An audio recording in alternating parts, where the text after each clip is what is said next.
History is often taught as a series of inevitable grand movements, the rise and fall of empires, the slow grind of social progress, or the unavoidable collision of superpowers. But if you look closer, the timeline of our species actually hangs on a fragile web of accidental whispers, missed trains, and sheer dumb luck. A gospel singer's shout, a soldier's hesitation, or a mayor's desire for an extra hour of sleep are the real engines of destiny.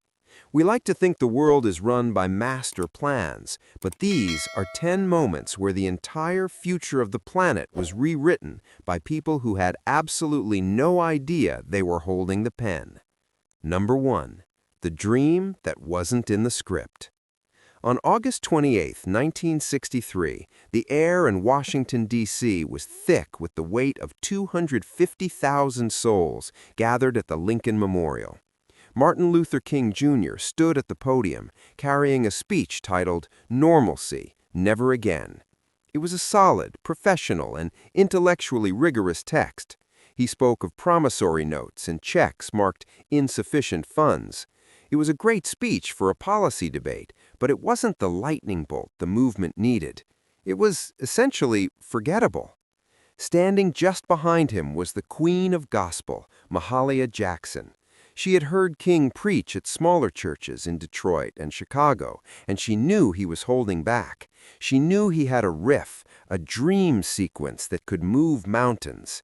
Right in the middle of his prepared remarks, she shouted with the power of a Sunday morning choir, "Tell them about the dream, Martin!" King paused. He looked at his notes, then pushed them to the side of the lectern. In that split second, he transitioned from a lecturer to a prophet. He began to improvise. What followed was the "I Have a Dream" sequence, a masterpiece of American rhetoric that didn't exist on paper 5 minutes prior.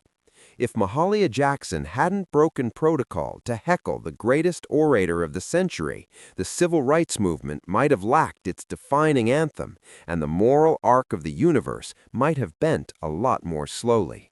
Number 2. The mercy that burned the world. In September 1918, the world was bleeding out in the mud of the Great War. Near the French village of Marcoing, Henry Tandy, a British private who would become the most decorated soldier of the conflict, found himself in a moment of pure, raw humanity. Through the smoke of the battlefield, a wounded German corporal emerged, limping, unarmed, and clearly broken by the carnage. Tandy raised his Lee Enfield rifle. He had the man in his sights, but the British soldier couldn't bring himself to shoot a man who was already beaten. He lowered his weapon. The German nodded in silent thanks and disappeared into the fog.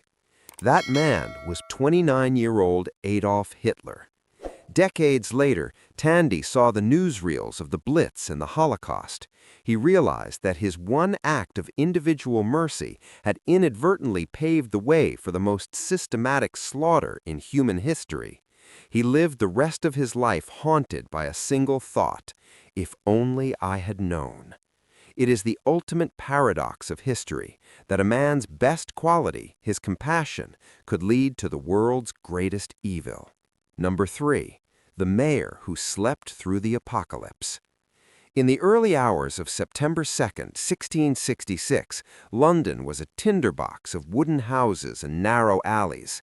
When a fire broke out at Thomas Farriner's bakery on Pudding Lane, it was initially a manageable blaze.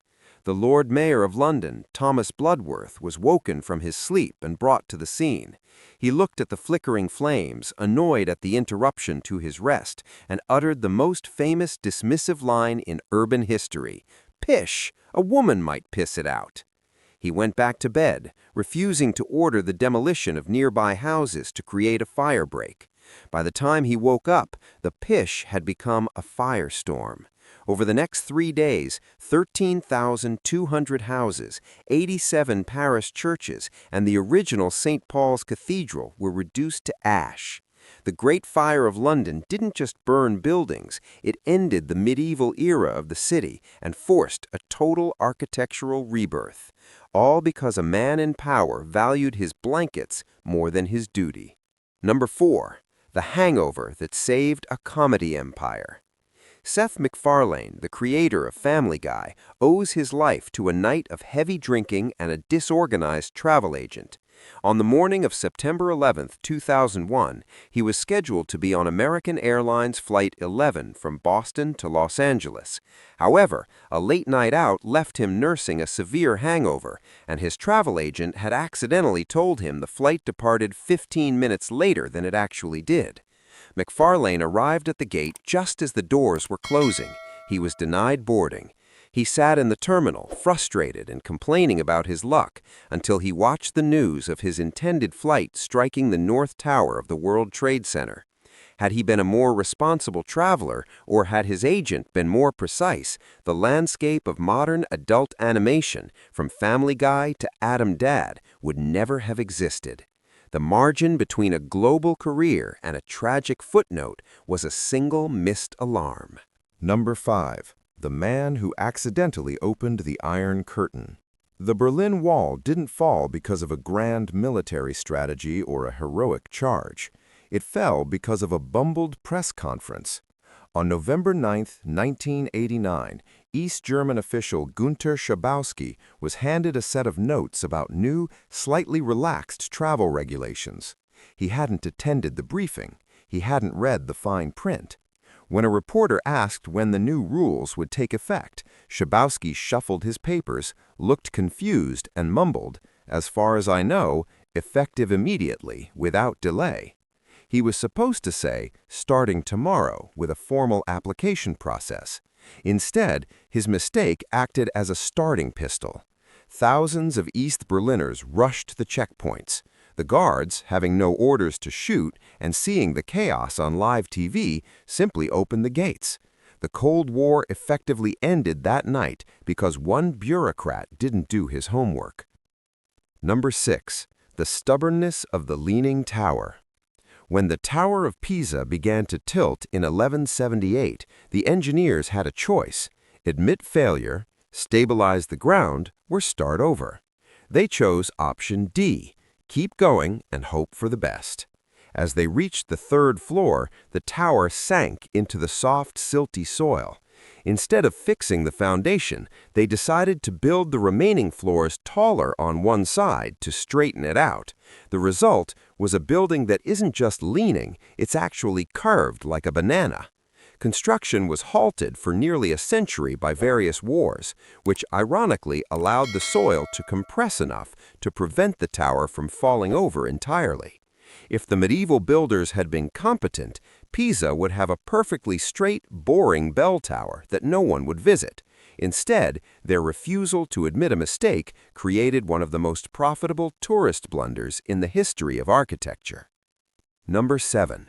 The 26-year-old who saved the moon landing. As Neil Armstrong and Buzz Aldrin descended toward the lunar surface in 1969, the Eagle's computer began screaming. A 1202 alarm flashed on the display, a code that meant the computer was overloaded and failing. In mission control, the tension was lethal. If they didn't abort in seconds, the module could crash. The decision fell to Steve Bales, a 26-year-old guidance officer. Weeks earlier, Bales had been chewed out by his flight director during a simulation for aborting over a similar error. He had spent his off hours studying exactly what a 1202 meant.